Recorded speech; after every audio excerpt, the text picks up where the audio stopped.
For thousands of years, humans looked at the sky with the same quiet jealousy. Birds could rise, glide, disappear into the clouds. Humans could only point, dream, and fall. Kings funded flying machines. Inventors strapped wings to their arms. Daredevils jumped from towers believing faith could replace physics. Most failed, many died. And by the end of the 19th century, the world had almost given up. Then, in a small bicycle shop, run by two quiet brothers no one took seriously, the impossible finally began to move. This is the story of Wilbur and Orville Wright, two men with no money, no formal education in engineering, and no powerful backers. Two men who were laughed at, ignored, and nearly erased from history. And how flight almost never happened. Before the Wright brothers ever touched the sky, America itself was changing fast. The late 1800s were loud and restless. Factories were rising, cities were swelling, trains cut through land like steel veins. The Industrial Revolution was reshaping how people lived, worked, and thought. But science had limits. Electricity was new, cars were unreliable, and heavier than air flight? Most experts believed it was a fantasy. Newspapers called it a dream of fools. Leading scientists claimed it would take 1,000 years, if it happened at all. This wasn't an age that welcomed dreamers. It rewarded efficiency, speed, and profit. Wilbur and Orville Wright didn't come from wealth or influence. They weren't born into laboratories or universities. They were born in Dayton, Ohio, sons of a bishop who valued books, curiosity, and independent thinking. Their childhood was simple but rich in imagination. Their father once brought home a small toy helicopter, powered by twisted rubber bands. It flew for a few seconds, then fell. That brief moment stayed with them. Years later, Wilbur would say that toy never left his mind. But life didn't unfold gently. Their mother, Susan Wright, died when they were still young. She had been mechanically gifted, the kind of person who could fix household appliances without instructions. Her influence lingered in their hands, in their patience, in their need to understand how things worked. Neither brother attended college. Wilbur planned to, but an injury from a hockey stick ended that path. Orville dropped out of high school to start a printing business. Failure arrived early, so did resilience. They eventually opened a bicycle shop. Bicycles were the cutting-edge technology of the time, symbols of balance, motion, and control. Without realizing it, they were already training for flight. In 1896, news spread across the world. A German engineer named Otto Lilienthal had died in a glider crash. Lilienthal was the most successful flyer of his time. If he could die, what chance did anyone else have? For most, it was a warning. For Wilbur Wright, it was a challenge. He began reading everything ever written about flight, not casually, but obsessively. He studied birds not for romance, but for mechanics, how they shifted weight, how they adjusted wings, how they controlled balance more than power. That's when the brothers realized something most experts had missed. The problem wasn't engines, it was control. Many inventors focused on raw power, believing stronger engines would force machines into the air. The Wright brothers believed the key was balance, steering, stability. If you couldn't control an aircraft, flight was meaningless.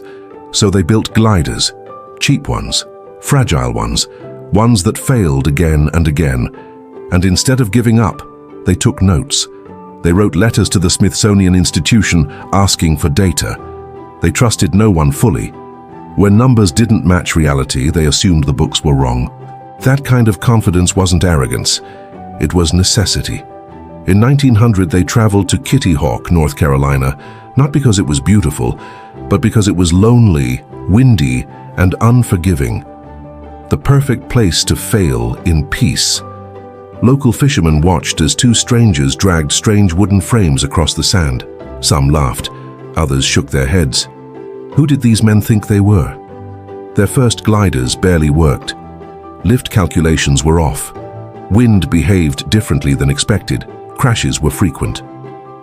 But instead of quitting, they did something revolutionary. They built their own wind tunnel. Using scraps from their shop, they tested hundreds of wing shapes. Hundreds. No one had done this before at such scale. Slowly, quietly, the math began to change. The sky was no longer a mystery. It was a problem being solved. Then came the engine. No company wanted to help them. No manufacturer believed them. So they built it themselves. A homemade engine, light, fragile, barely powerful enough.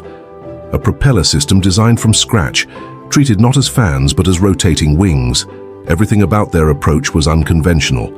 Everything about it worked. On December 17, 1903, in freezing wind and sand, Orville Wright lay flat on the machine. Wilbur steadied the wing. The engine roared. The machine moved. And then, for 12 seconds, it flew. Not jumped, not glided. Flew. 120 feet. Low, shaky, real. No cheering crowd, no journalists, just 5 witnesses and a camera placed on a tripod. The world did not notice. In fact, many newspapers refused to believe it. Editors mocked the claim. Scientists dismissed it as exaggeration. The Wright brothers had achieved flight, and almost no one cared. The years that followed were some of the hardest. They continued improving their aircraft, but recognition came slowly. Governments doubted them, investors laughed. One newspaper called them liars or lunatics. Ironically, Europe believed before America did. France invited them to demonstrate. And when Wilbur flew publicly in 1908, the crowd fell silent. This was no accident, no fluke. It was controlled flight. Suddenly, the same people who mocked them called them geniuses. But success came with a cost. In 1908, during a demonstration flight, a propeller failed. The plane crashed. Orville survived with severe injuries.